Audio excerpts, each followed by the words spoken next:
Welcome to the Successful Home Inspector Podcast, where we discuss everything you need to know about home inspection from A to Z. Brought to you by Preston Sandlin and Home Inspection Carolina. We're here to share some success stories and some not so successful stories. Some things we can all learn from, and maybe, just maybe, we can help each other and raise the profession. So sit back, turn up the volume, and enjoy. Now, here's your host of the Successful Home Inspector Podcast, Preston Sandlin.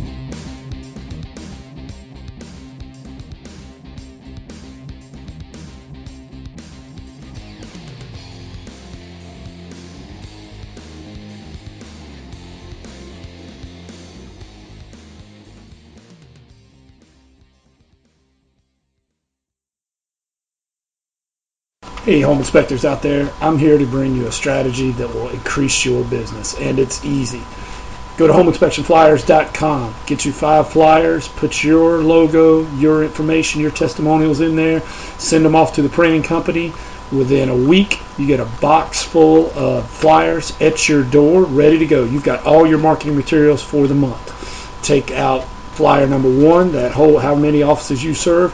Hit those offices with those flyers and candy, and hope you have candy bowls in those offices. I'm telling you, you will increase your business. Pick out some flyers you can get into.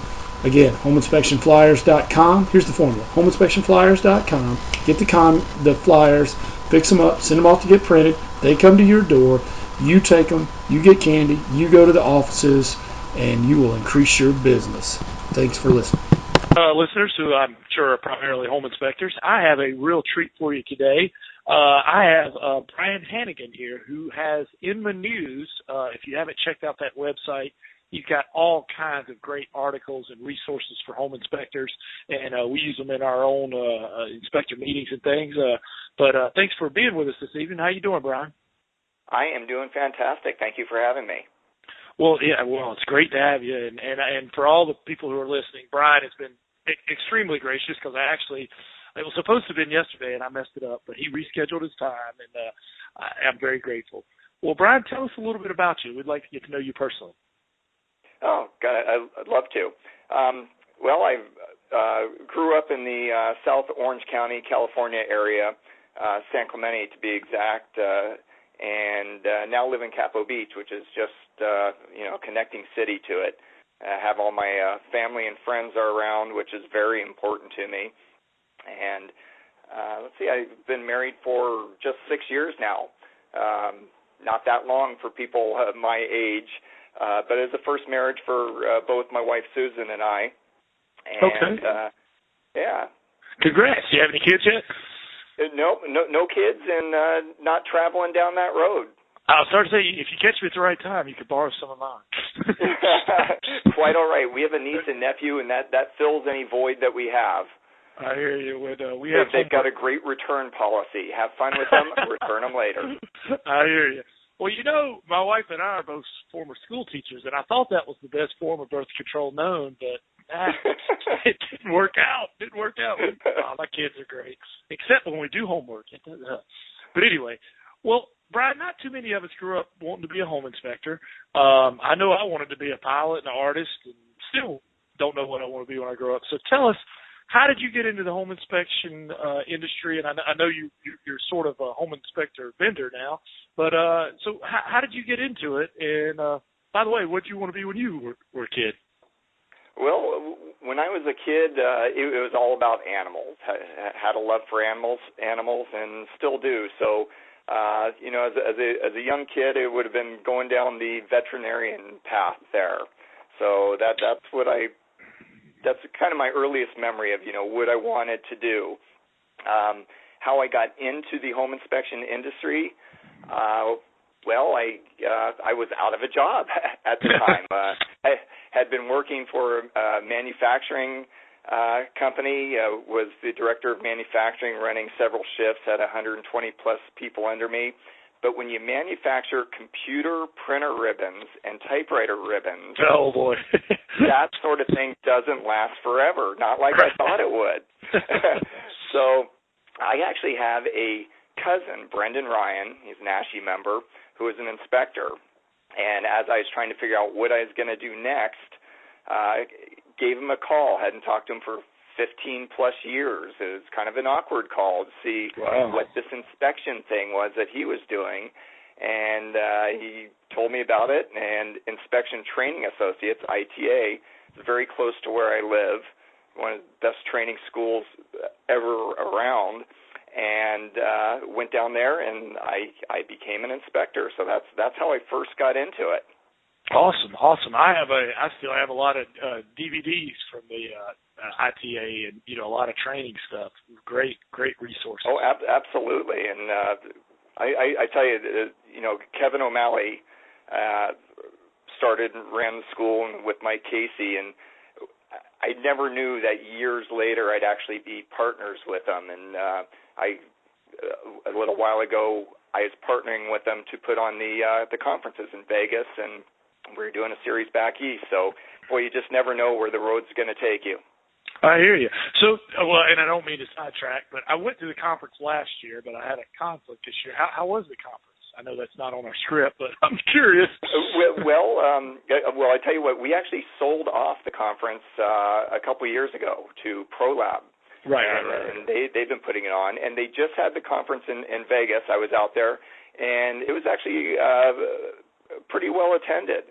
It was good. Plenty of vendors, a lot of inspectors.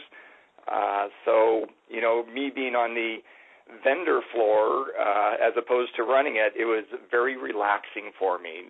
Right. Not much pressure. I kind of like that. That's cool. Did they have I know last year they gave away a motorcycle, and that guy I'm not big into that, but I know he's a celebrity. He builds bikes. He broed it in and gave, and I'm sitting there going, please let me win. And my wife's like, she was with me. She's like, please don't let you win. No, that was beautiful. Custom built chopper. Was that from, is it OC Choppers? Yeah. I believe it is. Yeah, from the TV show. And oh my God, that thing was beautiful. But no, this year they didn't have a giveaway quite like that. Yeah, I got a picture with him, which was pretty cool, and I noticed a lot of other people did. That dude never smiles. I don't know if that's his persona. He always looks like he's mad. But anyway, well, Brian, I'm sorry I went down that rabbit hole, but it was interesting. Well, speaking of vendors, and so tell us a little bit. I know you have multiple services for home inspectors, and you have ways that they can benefit. So tell us a little bit about what you're doing and, some of your products and services. Sure. Actually, the tagline for my company is helping inspectors succeed since 1997. And that pretty much tells it all. I was an inspector prior to that. In about 96, started changing my ways and shut down the inspection business and started website development for, the first one was for the California Real Estate Inspection Association, developed their website, and also do the marketing for it. I took it all over the state, went to the different realtor conferences and trade shows, and promoted the use of this new internet thing to the realtors to be able to find home inspectors. And so that's how it really began. And then I was developing websites for home inspectors, developing and hosting and doing that. And then just started adding on. I became kind of the web guru, the web guy. I adapted early, and I had so many questions. People would email me or call me saying, how do I search? How do I find this? How do I do that? So then I started Inspection News, which is inspectionnews.net. Mm-hmm. And that was an information source so that I could look it up once, post it, and not be repeating my answers. And from there, it evolved into a message board. And now, so that is the first, and it's the largest, most respected independent message board, independent of any associations. And just thousands of people on there, great information posted. And it's called Inspection News because once a week I take a digest of what's been posted on there by inspectors from all over the country and Canada, really all over the world, and I send out a quick email. It just makes it time efficient so that you can see a little blurb, and if it's interesting to you, click on it. Takes you right into that section of the thread on the message board, and you can go about your day. So it's all about efficiency and information on inspection news. Cool. Well, and you kind of answered my next question, but there may be a little bit more there that I'll go ahead and throw out. You mentioned that it's not an association, or it's not, somebody pushing a particular product that could potentially have a bias. But besides that, is there anything else that sets your, product, apart from some of the other similar things out there? Although I'm not sure there is something similar out there. No, as far as the message boards, yeah, there's a couple others out there. I'm sure, it's not the only one, but I'll be biased and say it's certainly the best. Sure, yeah. That's just another product or service. Like I said, did the website design, then putting that up. I created a product called The Cost of Business that I've been a speaker on the topic all over the country at different inspection conferences, and that's a product all about how to price your services. And so always coming up with new things. What I'm really excited about now is inspectionreferral.com. Okay. And basically what that is, I am using the system Send Out Cards, which has been around since 2003. I've been a long-time user of it, probably 8 years. And okay. What it is, it's the ability to create thank you cards, customer appreciation cards, do your relationship marketing, all from your phone, tablet, or computer. And those cards are printed, addressed, put in envelopes, stamped for you, and mailed for you for 93 cents.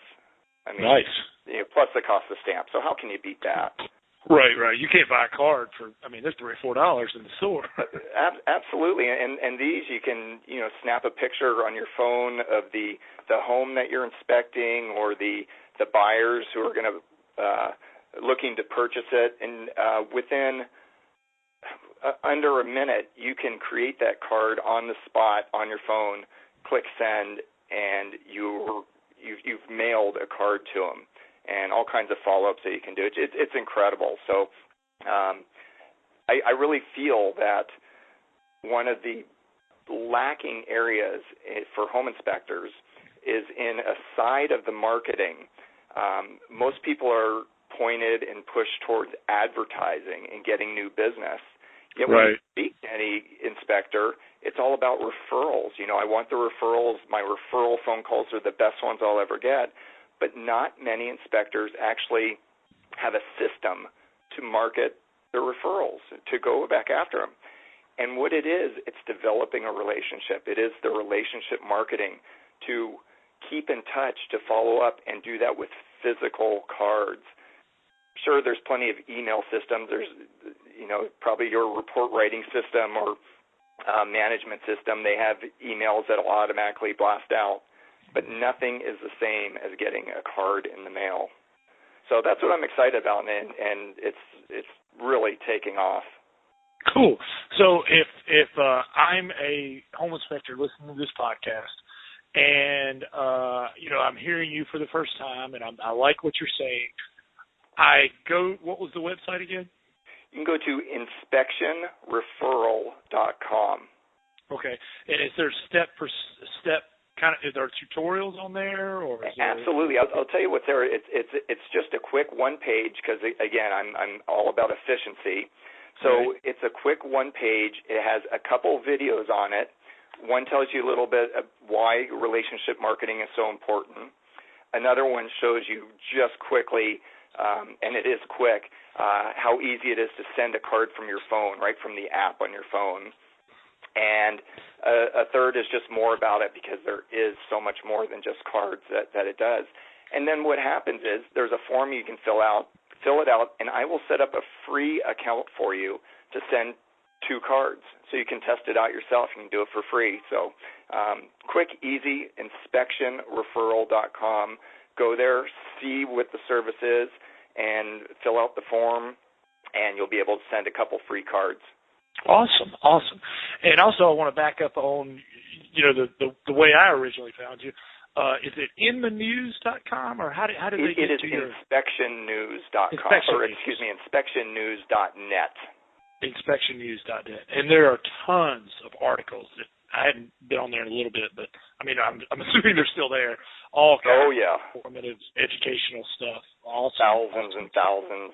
It's been around for a long time, and very educational. Because what happens is an inspector comes back, or even at the inspection, has a question, something not sure of, posts a picture on there, and then there's inspectors from all over the country that chime in and educate and help, and a lot of times banter back and forth until the correct or most correct answer is come upon. Awesome. So, if I'm an inspector who hasn't utilized this before, can I go there and read? Obviously, can I contribute? How would I contribute if I'm a new inspector? Yes, inspectionnews.net. It's free for anyone to use. You can go in there and you can read all the articles. It's an open board. If you want to view the pictures, you need to register on it, and registering is free. Everything is free on there. I have advertisers that help support it. So obviously I ask that you acknowledge the advertisers, visit them. If you see them at a trade show or something, say, hey, I saw you on Inspection News. Let them know that their advertising is working. But that's how I am able to make it free for the inspectors. Nice. Now, Brian, I'm going a little bit off script here, but it's very like timely in what we're talking about. One of the questions I have later on that I'll just go ahead and bring it out now. One of the problems I see with like some message boards and things are, there's some great home inspectors out there who are willing to help, but there's also some keyboard cowboys, if you know what I'm talking about. Believe me, I know what you're talking about. Yeah. Do you? And the bad thing is, I've interviewed a lot of home inspectors, great people who are willing to help, and unfortunately, a lot of them have said that's the exact reason they stay off of message boards, and it's a shame. It's a real shame. Do you monitor it? Do you have any rules? No, disrespect, no cursing, anything like that, or just. Well, yeah, there are a whole set of rules, and I try to keep people to follow the rules. I am definitely not someone. I am not reading every post that goes up there. Right. I am not keeping my thumb on it. Sure. As it were. What I depend on is for people to tag a post. There's a box that says report this post, and if I get reports from many different people, not just one person because they hate the other person posting, but if I get reports from different people saying, hey, this guy's out of line, things are going on, then I step in and take care of that, because I like to keep it as clean, neat, and orderly as possible, and I have a standing rule or policy that I like to be followed, and that is to discuss the topics at hand and do not get into personality conflict. Sure. It's when it goes back and forth between he says, she says, and gets nowhere that really upsets me. So I really like to keep it on topic and going.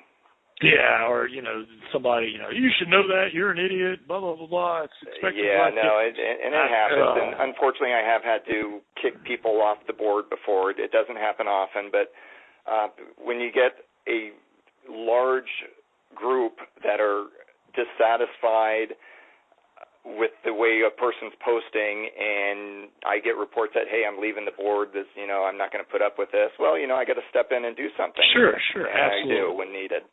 Well, and I get it, too. I mean, for all the listeners out there, I realize, we're all, we're not in church, but at the same time, I played a lot of sports and stuff.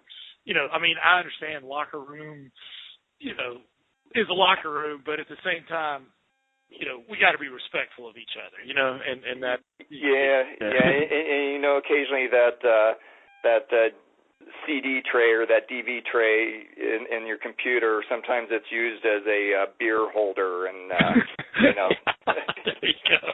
And maybe after about the fifth or sixth one, some people start saying some things that they probably should. All right, Brian. Exactly. We'll change gears here just a little bit because you know, I've come from all angles. Do you have a success quote you'd be willing to share with us? Yeah, I do, actually, one that I really like, and it is, if you push a man to the top, you will reach the top too. Nice. And that really backs up my philosophy on business and everything.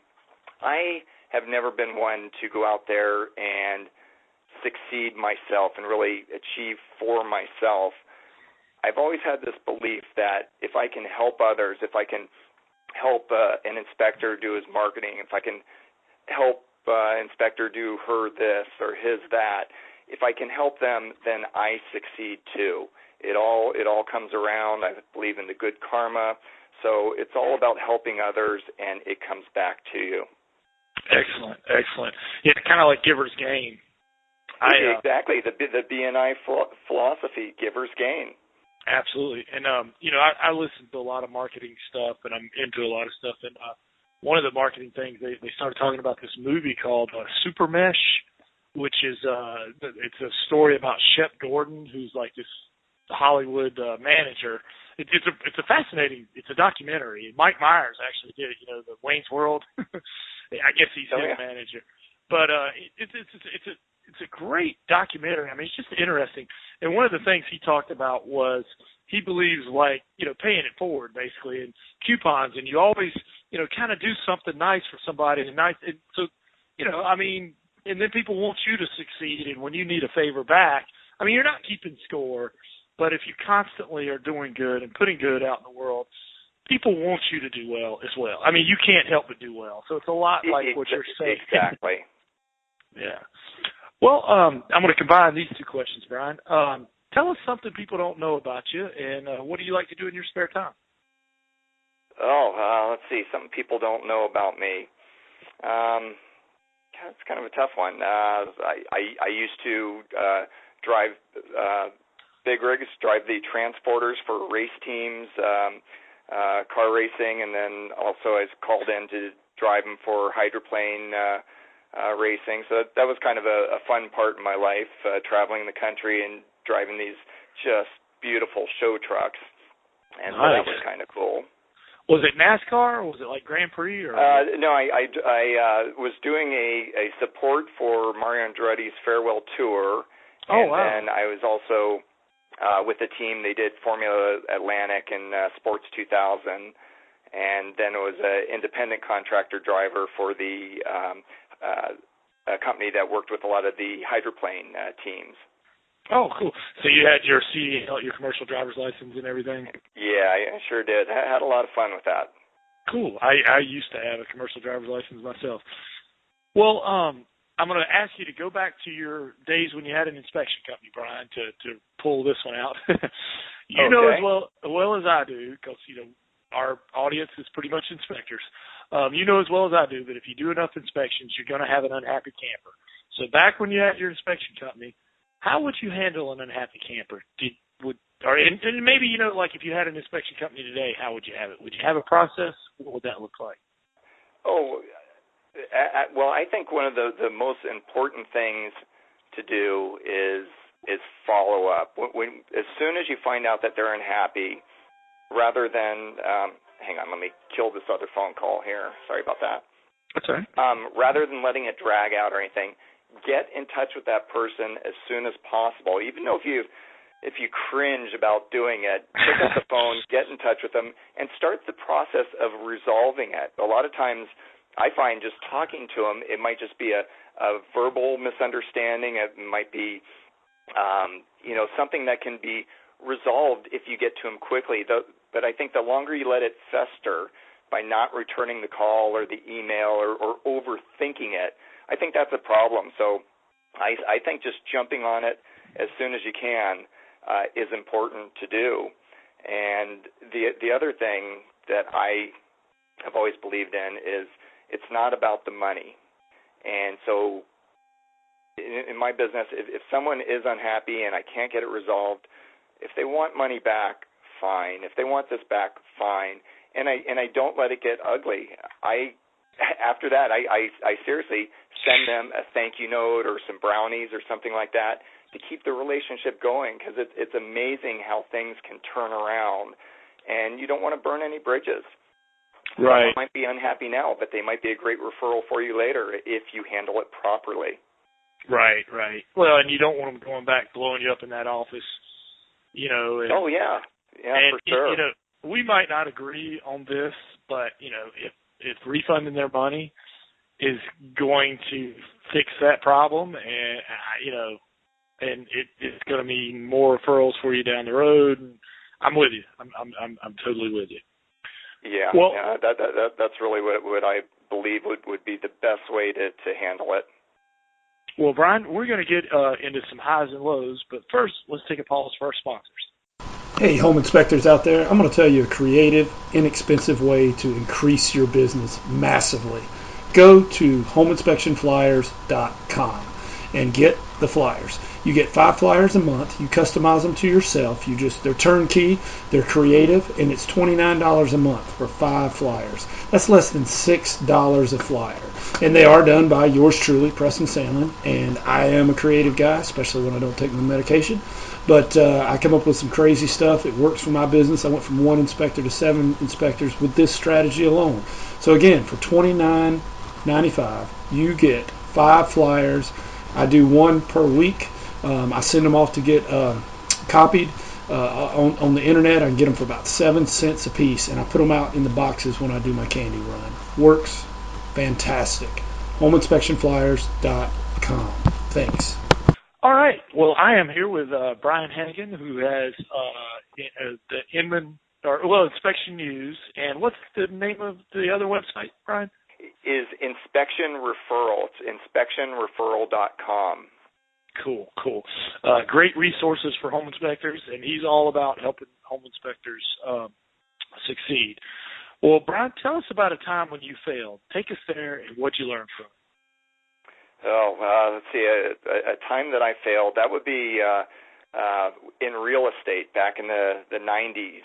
And you weren't alone. A lot of people failed. Well, you know what, that makes me feel good. But at the time, you feel like you're alone. I was young then. I'm younger than I am now, obviously. And I was eager to get into real estate, and so many people were. And I had a opportunity to buy a condo, and the mortgage, the percentage rate was only 11.25%. So it was good, I should jump in on this. Right. And so bought that, and I was in my 20s, early 30s, something like that. And then shortly after that, bought another one. This is when the typewriter business was going well, and so obviously that job went south, and the market went south, and things crumbled. But probably one thing I would say that I didn't do, something that I could have been prevented, is I was eager to be a real estate owner. I wanted to own something, own a piece of the property, and I didn't listen to wiser people around me who have been around the block and could see the way the market was going. And I didn't listen to others who probably know better. Right. And there's a lot of things that Rich Dad didn't tell you in that Rich Dad Poor Dad book. With all due respect to Robert Kiyosaki, although I do like him, and I do think he has some great stuff. He left out some stuff in that book. I've got that book sitting on my shelf right here. Do you? Yeah. I do. I still think he's great, but I mean, he left out some of the less glamorous parts of it. Well, Brian, on the other end of the spectrum, have you had a moment where you thought, you've come a long way, or one of those I've came a long way moments? Yeah, sure I have. Just being in the inspection industry and starting as an inspector, and then changing over to becoming a vendor, just on the vendor floor, and then I got the opportunity to speak at CREA conferences and ASHI conferences and NAHI and a lot of the national conferences, and then later on, with Inspection News, I became a very popular, or I shouldn't say popular, a well-known person. Right. Because, so many people are Inspection News, so easy to find online. And then having Kevin O'Malley and Mike Casey call me and ask me to come in and work with them as they were getting back into the inspection industry a little while ago and putting on the conferences. That's cream of the crop. That's working with the best. So that was some of my best moments in the industry. Awesome. And I try to stay. It sounds like you're like this too. I try to stay Switzerland. Yes. There's some. I didn't realize that. Some vendors don't like other vendors. Some organizations don't like other organizations. And I love everybody. So I know sometimes it's it's a little tough to stay Switzerland. I know, and I think you've done a pretty good job of it. Well, Brian, do you have a favorite book that you could recommend to our listeners? And what is it about that book that really appeals to you? A book that one of the books I really like is it's called Promptings. It's your inner guide to making a difference. Wow. And there's chapters in it, just about giving and how it comes back to celebrate life now. Don't wait for funerals before you go and say all these nice things about someone in your life. Celebrate them now. That's awesome. What's the name of the book again? It's called Promptings, and it's written by Cody Bateman, K-O-D-Y, Cody Bateman. Cody Bateman. Okay, I'm gonna write that down myself. I'm gonna look that up. It's a book that I really enjoy. Awesome. Well, Brian, I actually missed a question, so I'm gonna put these questions back to back. Okay. Tell me about some of the changes you've seen in inspections in your time, from when you first got involved to what you see now. What are some of the changes you've seen? Oh, wow. Well, since I have been around for a while, I've seen the wave come through. Right. When I got in, the inspection business was still pretty good at the time and getting better. It was in California here, in the California Real Estate Inspection Association, a pretty tight-knit group of people, and all was good. I go to the national conferences, and then we saw the economy, how it took its toll on the housing market, and of course in the inspection business, and so then I saw who was able to stick around and run their business and not fall apart. And a very important thing that I have always pushed, and it is the fact that each and every inspector out there, even though they usually say, if I ask them, what do you do? Oh, I'm a home inspector. Well, no, you're a business owner. You're an entrepreneur. You are what makes America tick. The service you provide is a home inspection service, but you are a business owner. And so I really encourage people to take business classes as much as you go to an inspection conference and take technical classes. And it's those who can manage their business and realize what their service is. I think those are the businesses that are the most successful and the ones that were able to stick around through the downturn. Yeah, absolutely. I'm sitting here nodding my head everything you say. I totally agree with you.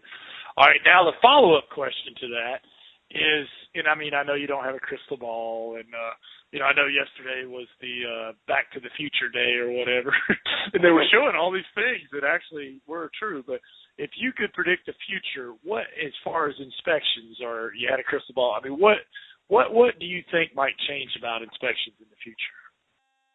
Oh boy, that is a tough one, and just what I've seen through the years, the changes that have been made. It's hard to see in the future, but the technology with the report systems and the scheduling systems and companies that pull it all together into one place. Companies that when you start adding value-added services to your inspection to capitalize on it. Back years ago, I remember an inspector was an inspector was an inspector, and any type of extra service was either not done or frowned upon a lot of times. People would say, no, you can't do that. You're an inspector. You can't do anything with mold. You're an inspector. You can't do anything with this. You're an inspector. Right. So that's really where I've seen it change, and where it's going to be in the future, probably just following that path. Technology, I think, will help probably make the report process quicker, easier, and better, and also just the office, the way the office runs with technology. I think it's all about communication, be able to communicate and stay in touch and keep on top of it. So that would be my guess. Cool. I think you're right on there.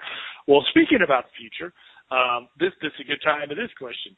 Now, so you've got the inspection news and your referral thing, which sounds great. Do you have any ideas or possibility of ways that you might even improve that in the future, or you got any ideas of something you're thinking about, or other ways you can help inspectors improve? And I don't mean to put you on the spot, but do you have any ideas of sort of what you're tweaking with it, or you have any? Well, you know what, and it does. It just comes back to the technology, and I'm going to refer back to the inspection referral and the send-out card system I use. It was just until recently they have just come out with the phone app, and boy, what a game changer that's been. Right. But before, it was a very nice, efficient system that when you got back to your office, you could enter in the info, you could make this card on your computer. It'll have your own handwriting in it. It'll have your signature in it because you've submitted that to the company earlier, and you could send it. Well, now, on the spot at the inspection, click with your phone, a few taps with your app, and your thank you card and your customer appreciation card is sent off and has their picture on it, and it's a card that your customer is going to keep. If you put a picture of them on, if their kids are there, snap a picture of that to send it to them, whatever it may be. And then the back of the card is branded, special branding. It's not like a Hallmark or American Greeting or whatever. It's branded to your company. So, I just think it's the most amazing thing that I've seen lately, and that's why I'm just so excited about it. Awesome. And two, the fact that it's actually sending an actual card.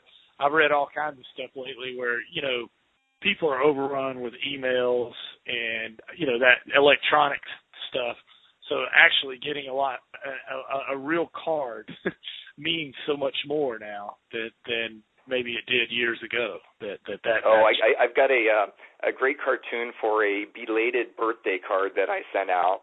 And the first little clip or caption is a person at a computer checking email, and the other one is standing there, and the first one goes bing, that AOL sound, bing, you've got mail. Right. And the guy at the computer is all happy, and the other guy's got mail in the hand going, all I got is mail. Right underneath it, it's the exact same picture, but totally opposite. It goes, bing, you've got mail, and the guy's going, spam, delete. Right. And the other person has letters, and they're running in the house going, I've got mail.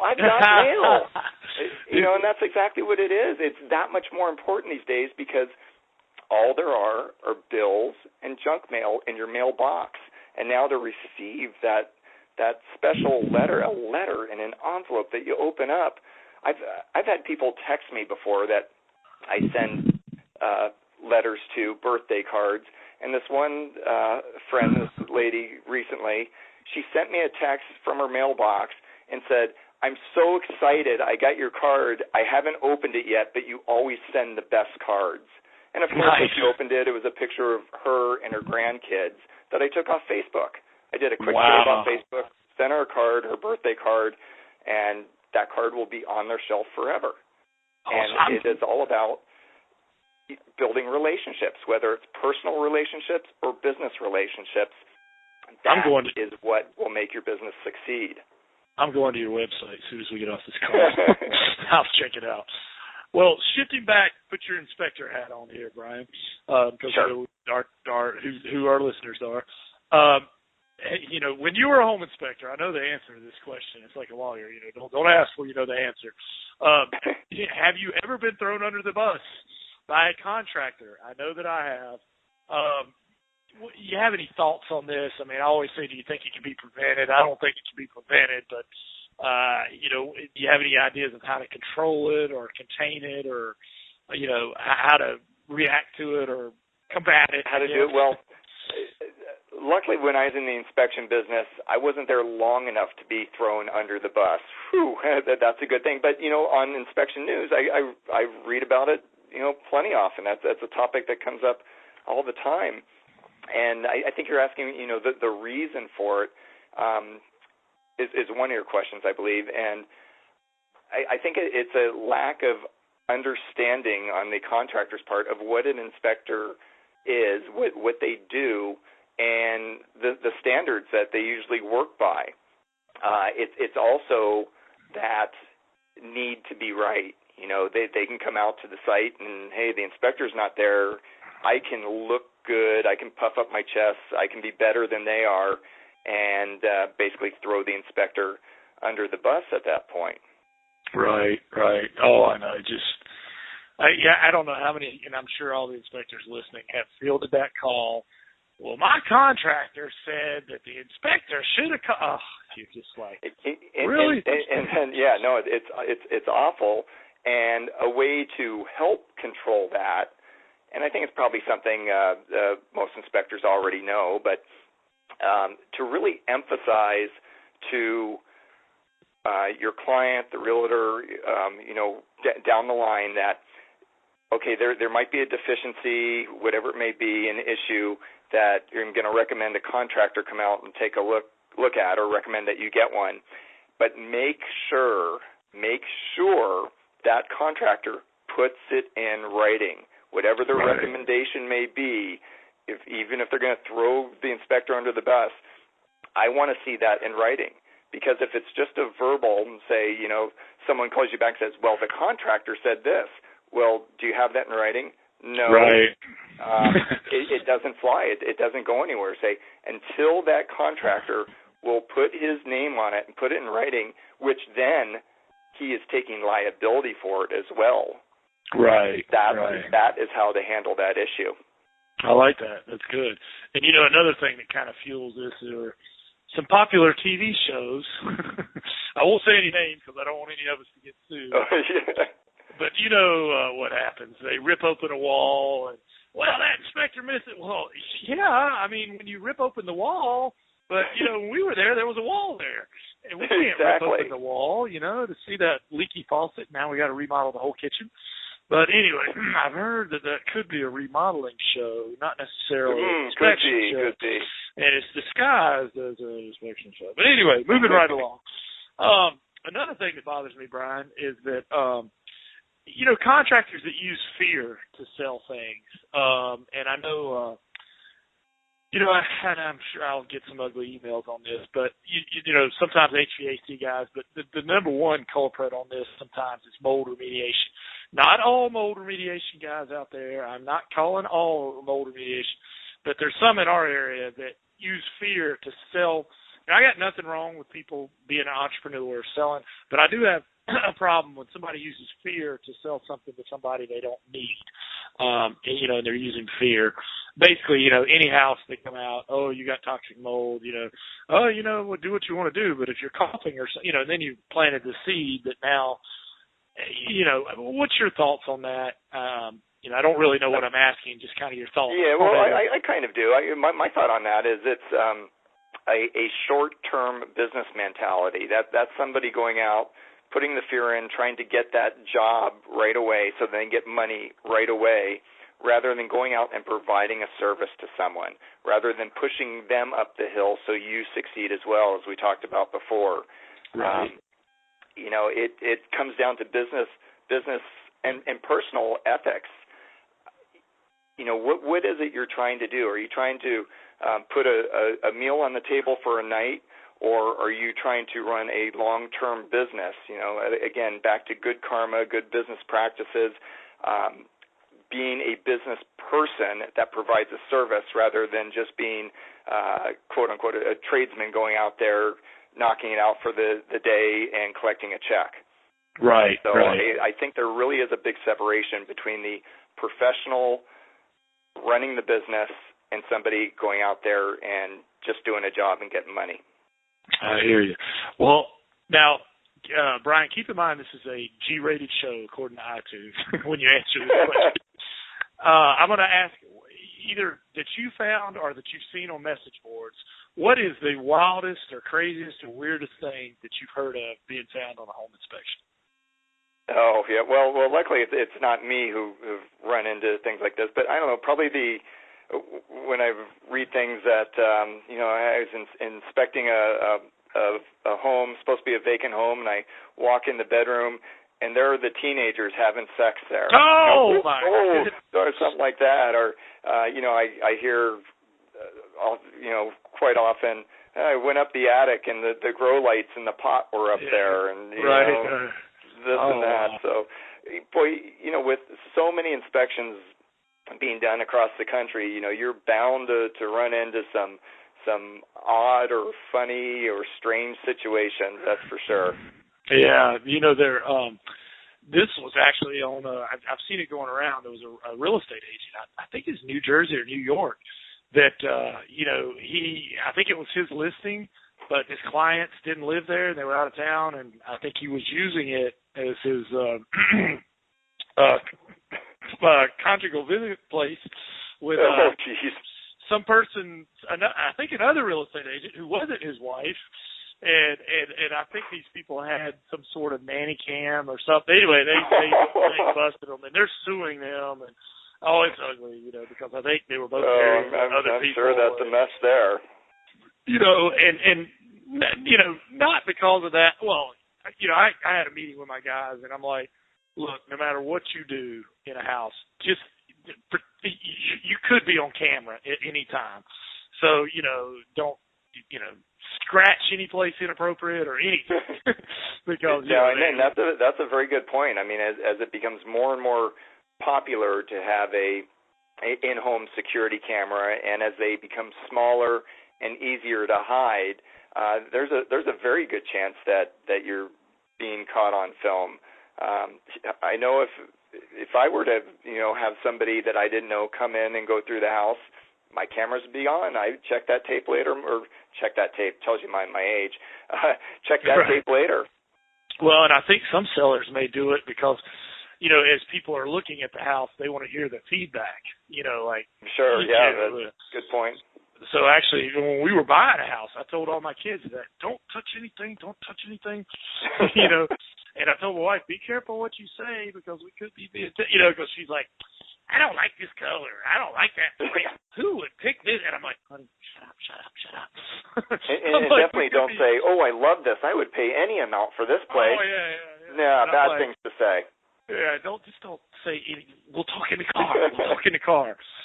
So anyway. Well, there's your two websites. Do you know of any other marketing or training resource you would recommend for our listeners, Brian? Or any kind of app or resource? Yeah, no, I do, and I hate to be too self-promotional, but part of Send Out Cards in the package that you can get, we have something called Master Relationship Marketing. And it is an online course, a very extensive online course that is not there just to promote the cards and this and that, but to encompass all of relationship marketing, why it's important, how to properly conduct a relationship marketing campaign or program. And again, I think it is a huge benefit to any business to be able to master the relationship marketing, and not just business. it's also for individuals. Just mastering your relationship with your friends and with your family, and getting back in touch. It's changed my life. Since I started doing it, I send out 100+ cards a month, easy. Wow. And never looking for any reply or return or conversation, anything like that, but just to show gratitude and thanks. And I'm not looking for it, but sure enough, I'll get the phone calls or emails or a text, people just saying, wow, that was just so nice of you, that was kind of you. And it just makes for top of mind awareness. People think of you either in a business sense or personal. They think of you. They trust you more. You're showing compassion. You're showing gratitude. So it's just something I find very important to me. Obviously, cool. Awesome. Well, Brian, we're starting to wind down. I really appreciate the time that you've taken and all the gold nuggets that you're dropping. I'm sure our listeners are too. Just a couple more questions. What's the best part of your job and why, and what's the worst part of your job and why?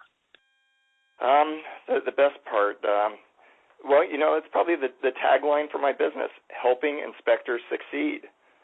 And we've talked about it through this program, helping somebody else up the hill. So you help them up, you get to the top yourself. When I can help somebody else succeed or just make somebody else happy, that's rewarding to me in itself, and that's a huge part of my job. Yes, the money's great. We all need the money. I love it when my checks come in. Love it. Right. But there's also an emotional side to life and business, and I fully believe that you have to balance both sides of it. Absolutely, because one's empty without the other, for sure. Exactly. Well, Brian, now you obviously know a lot about home inspection because you were in the business and you deal with them every day, and you or have a forum where you read about it. So pretend like you're a home inspector for a minute when you answer this question. If you had a home inspection business and you had pretty well established, everything was going good, but for whatever reason you had to move to a brand new city. Now you still had all your equipment, all of your knowledge, all your license, room and board were taken care of, but you had $5,000 to basically you don't know anybody. So you got $5,000, you got to get to know some people who can refer you some business. What are you doing in that first week with that $5,000? Oh, that's a no-brainer for me. I would find a BNI, Business Network International, a BNI group, which is exactly what it sounds like. It's a networking group. Join that group and start networking, start making friends. The Chamber of Commerce, Board of Realtors. And don't go there to advertise, hey, I'm new in town, I'm an inspector, here are my flyers. You're there to network and to make friends, and friends do business with friends, and that's where the referrals come from. Excellent. Absolutely, that'd be the first thing I'd do is start networking, start finding a way to meet people.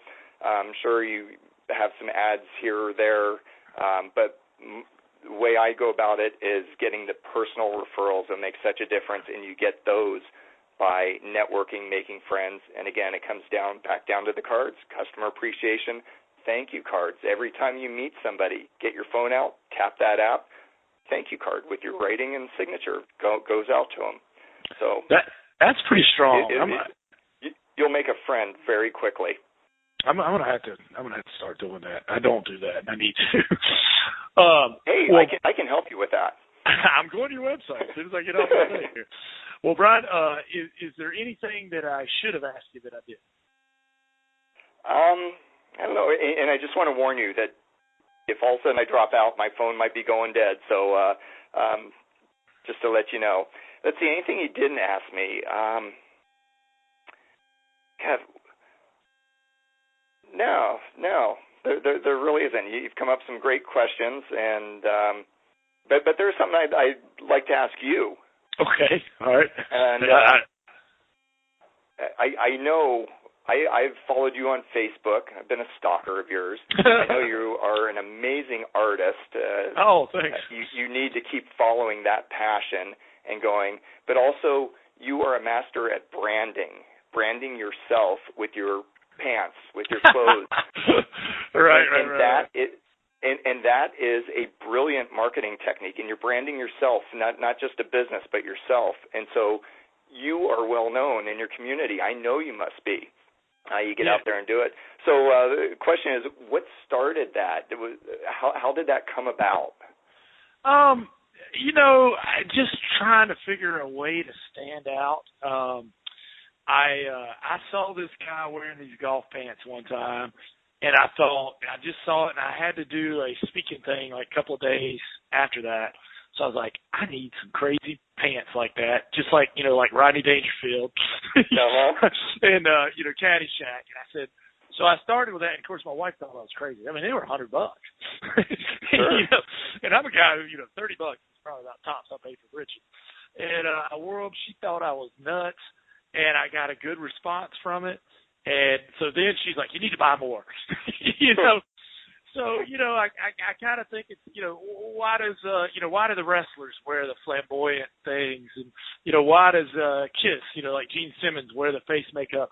And it's because it's different. We're all bored. If you can find out a way to be interesting, I don't want to be, somebody who's goth or, anything that's out, so far outside the box it makes people uncomfortable. But I like being outside the box. It makes people laugh. Absolutely. And again, it comes down to the branding. You're branding yourself, and branding is so important in business. And like you just mentioned, being different from the others. That there are many inspectors in every city, and if you don't have a way to be unique, you're just one of the other inspectors. And not that you don't do, one person does a better job than another, but that's only part of it. It's once you're unique, well, you're getting out there and you're making friends. People are coming up and talking to you when you go to realtor shows. And I'm saying this that it's happening, and I don't even know you haven't been there, but I can guarantee that's what happens. I know you're branding yourself well, and I'm sure that's what's going on with you. Am I right? Yeah. Actually, I can't wear regular clothes now. When I do, they're disappointed. People think something's wrong. Yeah, they're like, we expected more from you. What's up with the cat? Yeah. Well, thank you, Brian, and you've been so generous with your time. So before we get off here, tell us again, all of the ways people can utilize your services, and is there a way that somebody could get in touch with you if they wanted to talk to you personally to get learn more about you? They sure can. Probably the best way is I'll just give you the two website addresses, and my contact info is on those sites. Okay. One is inspectionnews.net, and the other is inspectionreferral.com. And you can just go to either of those sites and get my email. And I'll give it to you. It's at brian@inspectionnews.net. Simple as that. And I would love to hear from all the listeners out there. Get feedback. Go to the site inspectionreferral.com. Look at the info. Sign up for the free trial. And if you love it, which I'm sure you will, you can continue using it. And if it's not your bag, no harm lost. There's no credit card gathered, no information like that. So give it a try. Absolutely. And Brian, I want to thank you for we've used it in training and used a lot of your articles. And I want to thank you for, raising the profession. I mean, it helps all of us, and that's what we all should do. I mean, that's kind of been the theme of this whole call, and I think it's great. Well, thank you. I appreciate that compliment. All right, Brian. Well, I will catch you on the flip side, and I'm sure we'll see each other at a conference or something. Sounds great. I look forward to it. All right, Brian. Thanks a lot. All right. Bye-bye. Bye. Thanks for checking out the Successful Home Inspector podcast. You can find show links at thesuccessfulhomeinspector.com. Check out the website for special offers, information, and other resources. Thanks again for listening to the Successful Home Inspector podcast. And remember to check back for new episodes. The Successful Home Inspector podcast is brought to you by Preston Sandlin and Home Inspection Carolina.